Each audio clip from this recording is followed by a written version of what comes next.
On today's show, the Atlanta Hawks are now finished with the preseason after a finale dress rehearsal of sorts in Philadelphia on this Friday evening. We'll talk about all of what transpired, what it might tell us about next week's regular season opener, and more coming up.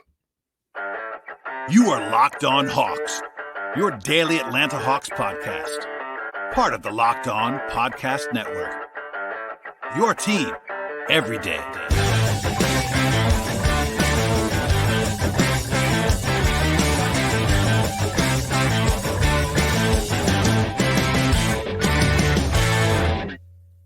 Hello, friends. Welcome to episode 1571 of the Locked On Hawks podcast. I am your host, Brad Rowland, coming to you on a Friday evening here in mid to late October. And today's show is brought to you by FanDuel Sportsbook, official partner of the Locked On Podcast Network.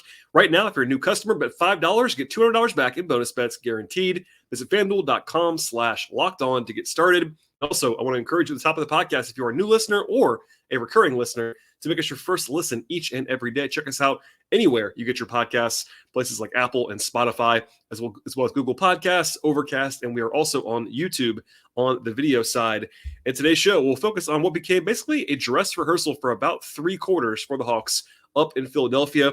Ultimately, the Hawks lost this game by a 14-point margin, but if you watched it at all, you will know that the fourth quarter was effectively entirely garbage time, and the Hawks got killed in the fourth quarter.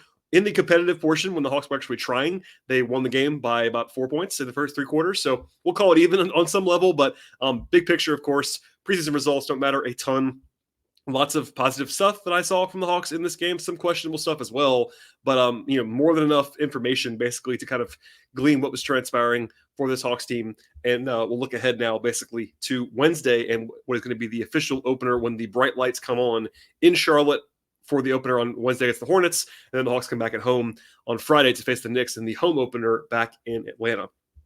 Normally, I would open a post-game podcast talking about kind of more of the game takeaways, some of the numbers, etc., and we'll have more of that later on in the show. But given that it was basically, by a wide margin, the most prominent discussion of the night in Hawksland, I'm going to open by talking about basically the starting lineup and also the rotation decisions that all kind of transpired and what, again, looked a lot to me anyway, like a dress rehearsal up in Philadelphia.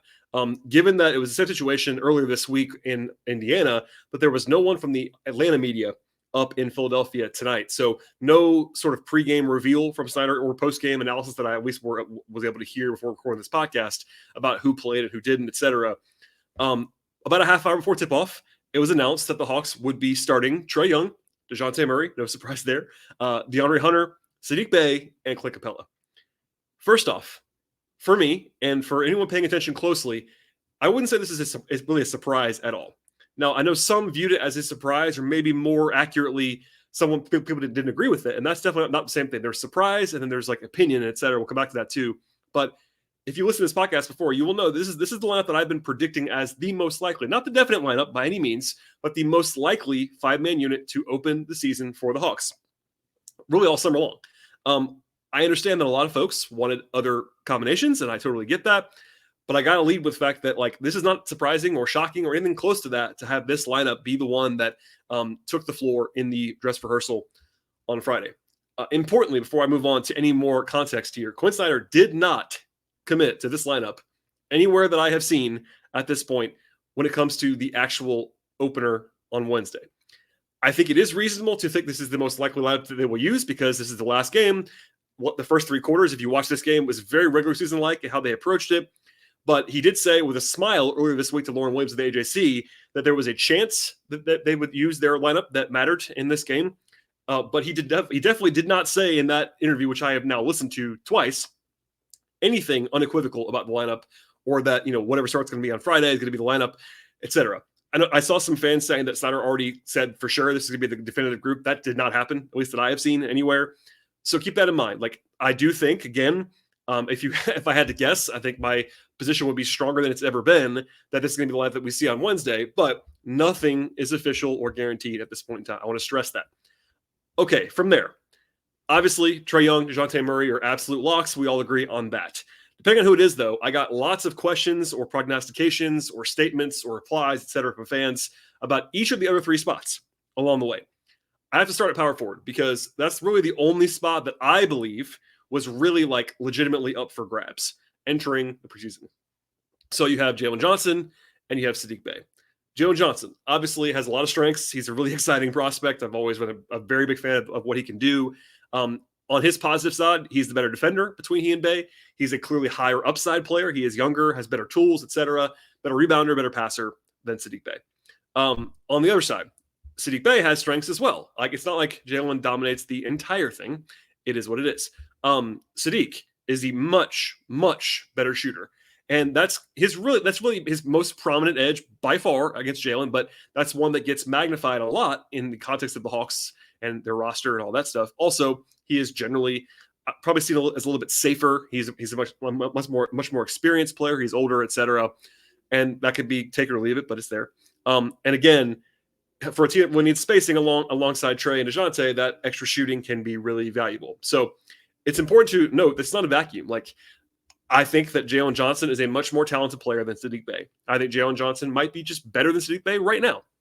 I'm not saying otherwise, but context is important here. So there are also pairings to consider. I've talked about this a lot, so my apologies for repeating myself a little bit here, but I think the Hawks, in my experience and what I've gathered, like Bey better with Capella and Johnson better with Okongwu. And that makes sense. I won't do the entire thing again here, but it really does kind of click into place. Bey and his shooting help with Capella's offensive limitations. Capella's rim protection and rebounding help when you're playing next to playing Bey next to him. It's a little bit not that he's small, but he's not long, he's not rangy, he's limited athletically, etc. Johnson's size and rebounding really help Okongwu because Okongwu is, of course, undersized, not a great rebounder for a center. Both guys feed off each other as good passers.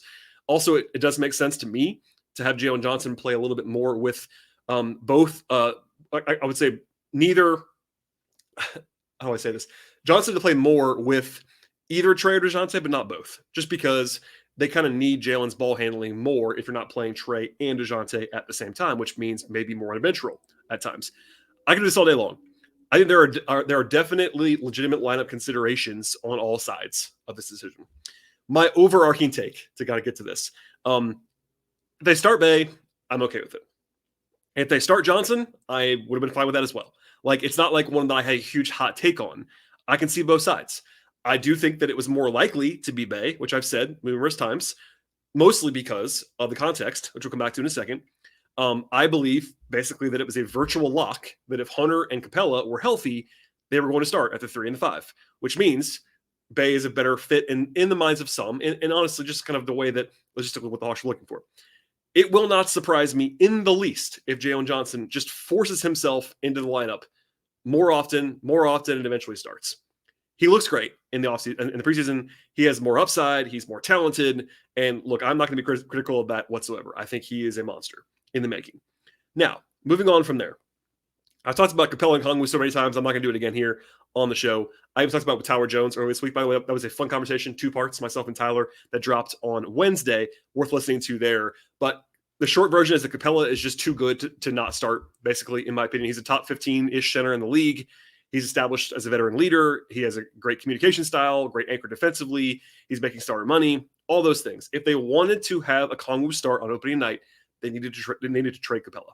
And they didn't do that. At least they haven't yet. I mean, I guess they could in the next 4 days. But at the moment, if Capella's on their team, he kind of has to start.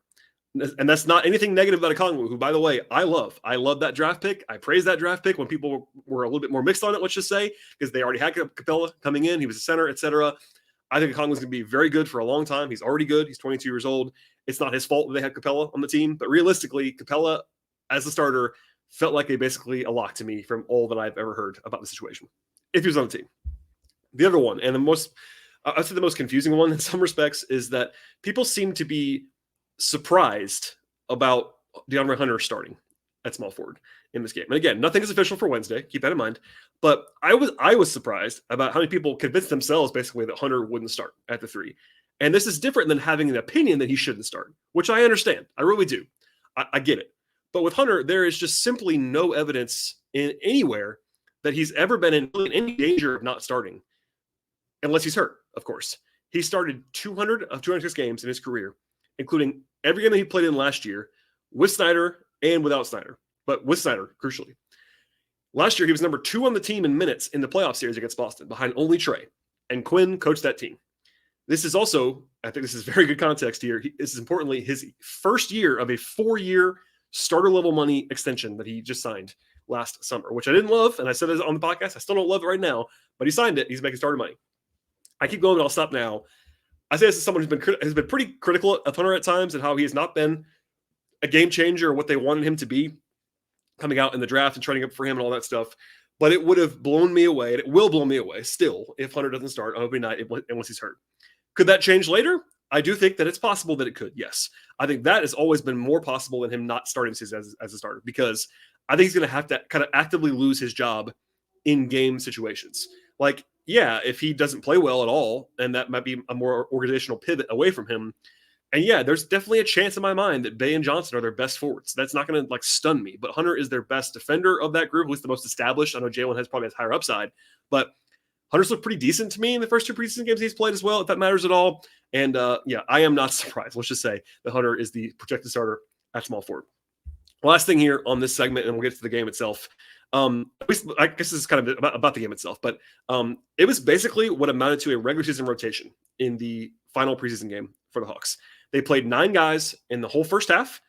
AJ Griffin was pretty clearly the 9th of 9. He played the fewest minutes of the guys who played in the first half, and then in the second half, only because Jalen Johnson fouled out, he played a little bit more than him. But I think AJ is number 9 if I had to guess. But this is always what I projected, and I've said this on the podcast as well. With everybody healthy on the team, which is not always going to happen by any means. This is the NBA. Guys are going to be out or hurt or whatever, suspended, etc. If they have everybody available, they have a very clear top 9, and it was the 9 guys who played in the first 3 quarters of this game. We'll see guys other than these 9 on the court at times, but it was pretty clear last year, and Quinn said this on the record, that he wanted to play 9 guys last year versus having 10. And last year they had 10 with Collins. You take Collins away, which is kind of what happened to AJ and Jalen at different points at the end of last year, where they were kind of alternating. Now take Collins away, it's the same top 9. I'm sure we'll find out as we go who the next guys up are going to be if the Hawks need some reinforcements, if guys are out or in foul trouble or whatever. I think we know Bruno Fernando would play minutes if Capella or Okongwu was out as the backup sort of third center.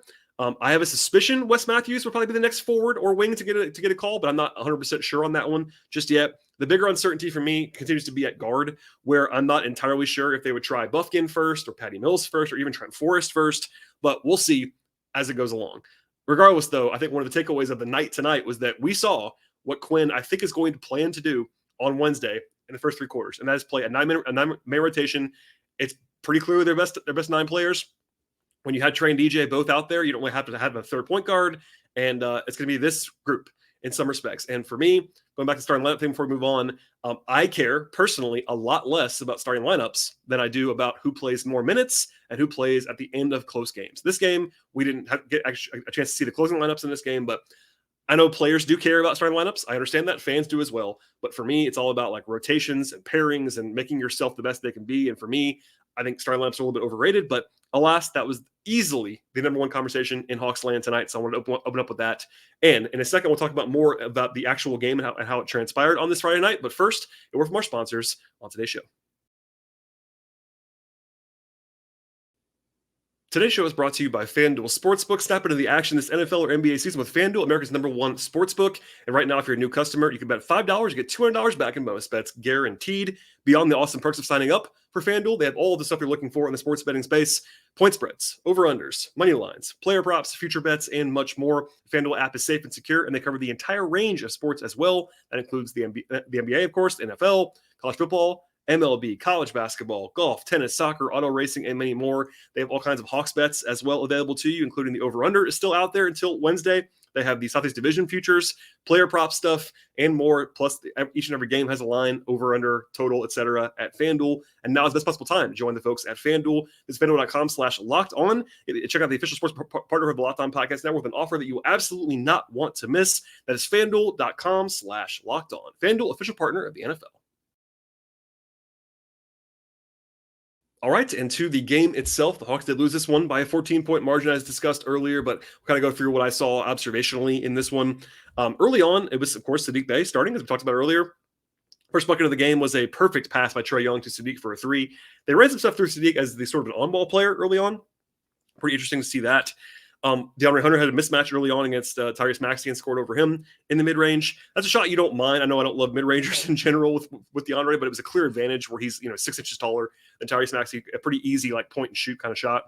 Good flashes from him overall, I thought, in the first half. He had a good drive to the rim, good rebound and grab and go. I think actually something Glenn Willis and Kevin Sharp both pointed out on Twitter during this game as well. But they clearly have been encouraging DeAndre Hunter to grab and go as a rebounder and somebody who can start the break. Last year, DeAndre didn't really do that at all. Obviously, he's not quite Jalen Johnson when it comes to pushing the ball in the open floor, but I think Quinn likes the forwards to go ahead and do that, and DeAndre is at least capable of doing it skill-wise. Offensively, the team is a little bit inefficient early on. Trey and DeJounte were actually 0 of 9 from the floor in the first quarter. They were actually still leading because the Hawks played very well defensively in the first half of this game.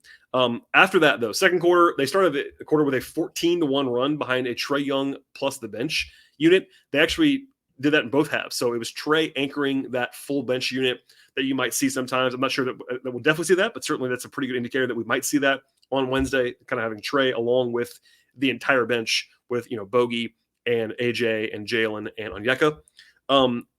They use Bogey some as sort of like a dribble handoff guy. I don't mind that as far as a way to sort of magnify his ball handling and his gravity. Jalen Johnson had a couple of very nice rebounds, including there was one that was like a sweeping rebound that a lot of guys just can't get. He high pointed it. It was a beautiful thing to see in this game. The Hawks did shoot it much better in the second quarter. Trae had 14 points in about 9.5 minutes in the second quarter. That was his best stretch of the game by far. And the Hawks did pretty well in the second quarter on the whole. They won it by 11 points. They didn't shoot incredibly well, but they did get to the line a lot and also offensive glass stuff. 17 free throw attempts in the first half. They got to the rim at a above average level, which I think Quinn Snyder definitely is preaching at this point. Despite Trae having the big second quarter, he and DJ were 5 of 19 from the floor in the first half and 1 of 9 from 3, and the Hawks are up by 12. That's a pretty good sign when Trae and DJ cannot be very good on the whole, at least efficiency-wise. And the Hawks were still up against a team that was trying. Like Philly played more guys than Atlanta did in this game, but Joel Embiid played. Tyrese Maxey played. Tobias Harris played. Anthony Melton went crazy in this game. Old friend, always a fan favorite here on this podcast. But anyway, after halftime, they were actually up by 17 at one point in the game. The Hawks lost by 14. That's pretty funny. There were more free throws early on, but the margin did not last very long. There was an immediate 24-6 run by Philadelphia to take the lead. Melton hit 4 threes in a row at one point. Philly scored 33 points in the first 9 minutes of the half. They shot the heck out of the ball. It was not a very good quarter, let's just say, for the Hawks. But Okongwu actually hit 2 threes in pretty short order, one from the corner and then one from the top of the key. Good to see that from him, letting it fly. The offense actually was fine in the third. They scored 30 points on pretty good efficiency. My apologies for that. But Philly scored 38 points, and it was all go time for the Sixers. In the fourth, it was essentially, as I mentioned before, garbage time. Like the Hawks did play some of their guys at the outset. Buckner came in and was basically the 10th guy off the bench for the Hawks. Then they started sort of leaking out more and more guys. Jalen Johnson fouled out in 17 minutes. Not ideal there. The last foul was not really a foul, I didn't think, offensively against Jaden Springer, but still. Wes Matthews came in after that. The Hawks scored 7 points in the first 6 minutes of the fourth quarter. It was pretty rough, poor shooting. Philly did play their guys a little bit longer. Maxey was in the game for a long time. But in the fourth quarter, the Hawks had 9 turnovers, and they were minus 18. They shot like 35% from the floor. It was pretty gross. I don't really have much to add other than other than Trent Forrest, who I think played pretty decently. Everybody else struggled pretty much in that fourth quarter. So big picture on the game tonight. Again, the fourth quarter is pretty much ignorable. You could say that the bench guy, like the deep bench guys, weren't great, and I would acknowledge that. But it was, the game's over at that point. Other than that, the Hawks got to the line 28 times. It definitely cooled off as far as their attacking level. They had 30 assists in the game. That's a good sign in general. But 24 turnovers is a lot. A lot of those were late, but still. And then we'll get into sort of the nuts and bolts as well. They did a pretty good job on the glass, I thought. Philly actually Embiid played for the first time, so he was a little bit rusty and not particularly awesome. But I thought the Hawks played pretty well. Again, I mean, in a big picture sense, you're on the road against Philadelphia, and they're mostly full team. I know James Harden stuff is kind of lingering out there. He didn't play in this game. He's not been with the team, but you're playing a playoff caliber opponent that was trying. You're doing it on the road, and they were in the game. They were actually winning when the starters left the game. So big picture, that's not too bad of a place to be in this one. And, takeaway wise, like I could talk about the offense, the defense, et cetera. The offense was not, by the end of the game was pretty ugly, but the first 3 quarters, they were pretty good. And I kind of have more stock in that. I know it was like, I mentioned this sort of sicko time in the fourth quarter.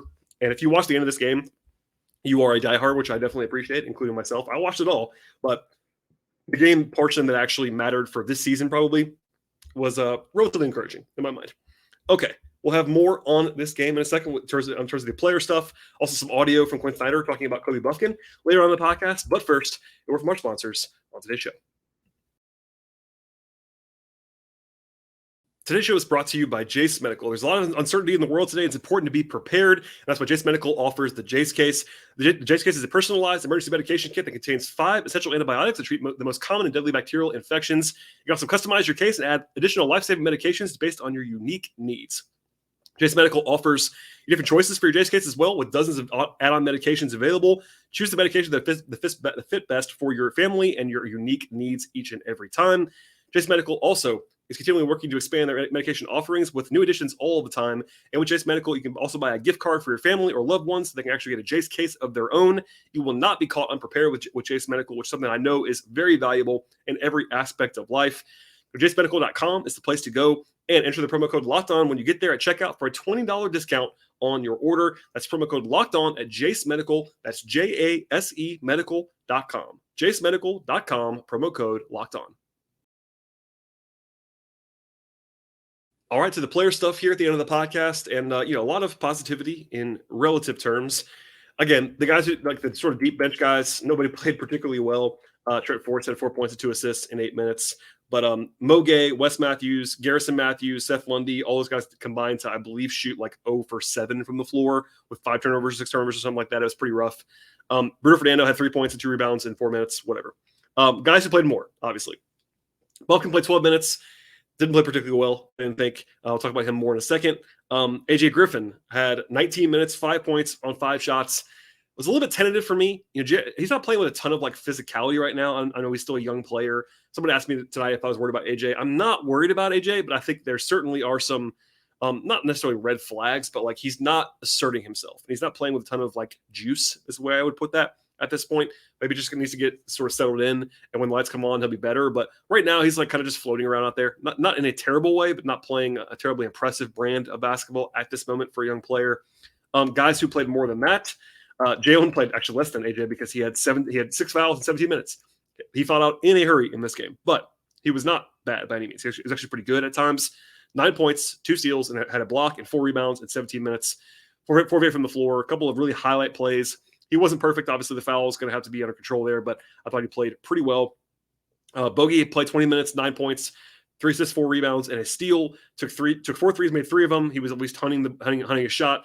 Looked like himself in this game in a positive way. Elsewhere on the bench, that's kind of all the guys that I wanted to at least touch on off the bench immediately. Oh, Kongwu. 14.7 rebounds and 2 assists for Kongwu. 3 turnovers, but actually hit 2 threes. Got to the line 4 times, made all 4. Looked good to me off the bench. Hunter, 6 points, 8 rebounds. DeAndre Hunter, 8 rebounds to lead the team. 4 assists, had a block shot. Looks pretty good to me. Like he's playing with more physicality, more intentionality. Again, it's 2 games for him, unlike the 5 for some guys, but I thought he's looked pretty okay to me. Saddiq Bey, 13 points on 7 shots, 4 rebounds. Defensively, a little bit shaky, but certainly played well on offense. Capella had 9 points, 6 rebounds, and a steal in this one. 1 of 5 at the line is brutal. He also had at least 1, maybe even 2 kind of shaky misses around the rim. Other than that, I thought Clint was fine, and they got him out of the game pretty quickly. Like he's going to obviously be saved for the regular season, and I'm fine with that. And then you have Trey and DeJounte. DeJounte was pretty rough in the first half, I have to say. Better in the third quarter. 12 points, 4 assists, 3 rebounds. It took 14 shots. Like he was pretty aggressive, but took 6 threes. I do like to see that from DeJounte, getting shots up from 3-point range. Trey was interesting. Like he was really inefficient in the first quarter, and he was really good after that. 19 points, 10 assists in 27 minutes, took 9 free throws, 7 threes. It was 3 of 9 on 2s. A little bit shaky there. But I thought Trey had nice flashes, and I have no worries at all about Trae Young. I thought he looked pretty good, other than the missed shots, which, of course, are somewhat variance-based in life. Okay, moving on from there. There was one pregame question I wanted to share with you guys who are the diehards at the end of the podcast. Quinn got a pregame question from Philly media about what they've seen from Buffkin so far. This is before the game, sort of what he's been like as a rookie in training camp throughout the summer, etc. And he gave a pretty thoughtful answer. So it's about a minute or so, and here's what he had to say about Buffkin. He's a really mature player for his age and to be a rookie. As far as what I mean by that is, I think he's got a feel for the game where the game sometimes you hear the expression, the game hasn't slowed down yet. In Kobe's case, I think his ability to not get sped up and to make reads. It's not always making, the high percentage read, but I think his awareness of what's going on the floor and what those situations are, and then, just his coachability. He's one of those guys that's just a sponge that wants to get better, and we've been demanding of him and want to continue to be, and that's what he wants too, because I think he's got a high bar for himself, and we have one for him. Anyway, there's a chance he won't play a ton in the early portion of the season. I'm kind of guessing, but I think that's probably an informed guess at this point in time. So he's first round pick. He's still a young player. There's no reason to panic about Kobe Buffkin. Everybody seems to like what they've seen so far, but he'll be brought along slowly. That was always the plan all the way around. Okay, last thing on the show. Some reminders really into the weekend. I discussed this a little bit earlier this week on the Mailbag podcast I did, but the Hawks have until the end of Monday, the 23rd, only a couple days from now, to agree on extensions for Okongwu and Bey. As a note, those guys do not become just walk away free agents. They become restricted if they don't come to extension. So it's not like a situation where they absolutely have to extend these guys. But if you want more depth on that, I talked about that earlier this week. Also, there was some reporting on this. There's a little bit, it's been pretty quiet, honestly, but Zach Lowe of ESPN did say on a podcast earlier today on Friday that, quote, he has heard these negotiations have not been going great, end quote, with regard to Saddiq Bey in particular. We'll see about Okongwu. I don't really know. If either deal happens, I'll try my best to record as fast as possible. I'm going to be actually on the road a bunch this weekend, but stay tuned and I'll have more on that. If nothing else, we'll talk about it more at the end of the night on Monday when we know either way if the deal has happened for either player. Also, the Hawks have to exercise their options on Jalen and AJ by the end of the next month. Sorry, end of this month, 10 more days from now. Keep an eye on that as well. And we'll have more content next week. But if you are if you're sort of missing in action here, the Hawks open the season on Wednesday in Charlotte. I'll be driving up there for that game, and then they come back at home and play Friday against the Knicks. So we are almost there. This is the last game that we'll talk about until the actual games matter. We'll have podcasts between now and then, but great time to subscribe to the podcast and share it with a friend as well. Please tell your friends about this podcast if they enjoy the Atlanta Hawks. It means a lot to me. I really do appreciate everybody supporting the show itself and subscribing on Apple or Google Podcasts or Spotify or Overcast or even on YouTube, where likes and subscriptions are appreciated as well. Ratings and reviews also fantastic. Follow the show on Twitter/X at Locked On Hawks. Follow me there at BT Rowland. Also follow my written work on the Hawks at patreon.com/BT Rowland. Thank you very much for listening to the podcast, everybody. Enjoy your weekend, and we'll see you all next time.